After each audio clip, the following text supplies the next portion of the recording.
Welcome back once again. As we earlier said, a very good surprise for every Egyptian. Of course, we're gaining the fruits of our efforts for years and years. Prime Minister Mustafa Madbouli announced on Thursday that Egypt's initiative Hayat Karima, or Decent Life, has been awarded the Dubai International Award for Best Practices in Sustainable Development, of course in recognition of their excellence in urban infrastructure planning and management. Very delighted to be having with us over the phone Dr. Amany Hola, the chairwoman of the Egyptian Development Center and a very active member of civil society. Good morning, Dr. Hola. Good morning. How are you? Fine. So let us first shed light on this award that Hayat Karima have grabbed from Dubai, the International Award for Best Practices in Sustainable Development. How do you assess it? Of course, this means that this recognition, which is and compared with many other developing countries like India, like Brazil, like other countries who are working hard in the development field, it means that we really achieved something great in comparison with the others, and it is an international recognition, not just a local or just something internally. So it means that we really made a great job in this field, and still the long way we are starting. Right. So let us talk about this huge and very successful initiative, presidential initiative, Decent Life or Hayat Karima. Or it originated, actually, if you trace it back to its origins, it was one of the first directives of President Abdel Fattah al-Sisi. Out of his own inspirational thinking, he directed the government and the civil society to be able to form an initiative that would extend its hands to the low-income brackets in the outskirts of Cairo and the villages, rural areas, and all that, and ever since history started. How do you assess this very successful initiative in all its branches? Actually, we can start by the beginning. As you said, it was a very difficult equation because almost more than half of the Egyptian people are neglected in the rural areas and cannot find good services, cannot be even reached. And so it was a very difficult equation to achieve something for them, especially with our economic circumstances. So it was like a magic idea that can penetrate all the very deep and remote areas with all, we can say, tailored needs according to each area and according to each environment.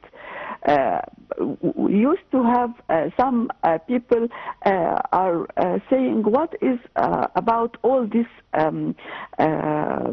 services in infrastructure, and especially the highways and the bridges. Actually, these used to be the vessels to achieve these areas and to be easy to perform all the needs they need, starting from medical, vocational training, education, a lot of needs they had for decades neglected about. They are starting now to receive them in a very simple way because of all these great efforts with a very strong and vision of how to achieve all that in the same time. Right. How did this initiative change the lives of millions in Egypt, and also we were able to extend our hands to our brothers and sisters in some African nations at the same time? Of course, if you go now to any of the areas which reached by this initiative, you will find better medical assessment and better medical services used not to be reached. People used to not have good infrastructure, starting from the drainage and water supply. Of course, simple educational even services. People used not to send, especially the girls, to schools because they are most of the time away from their living areas. So all of that start to change now.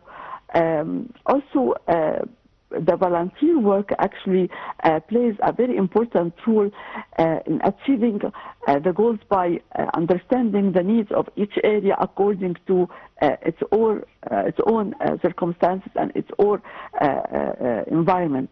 So we have tailored ideas, we have special needs for each place, started to be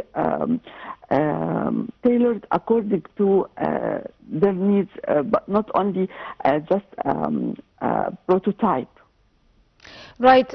In your own perspective or assessment, if you could shed light on the role of this initiative in the sense that it has really succeeded in achieving comprehensive national growth in the nation. We can just watch the numbers. If we are talking about the outcome of the local economy, we can understand the more than 20% jump in the numbers. If we are looking at the labor field, we will find that the initiative helps a lot of people to have at least vocational training and find them better choices for work.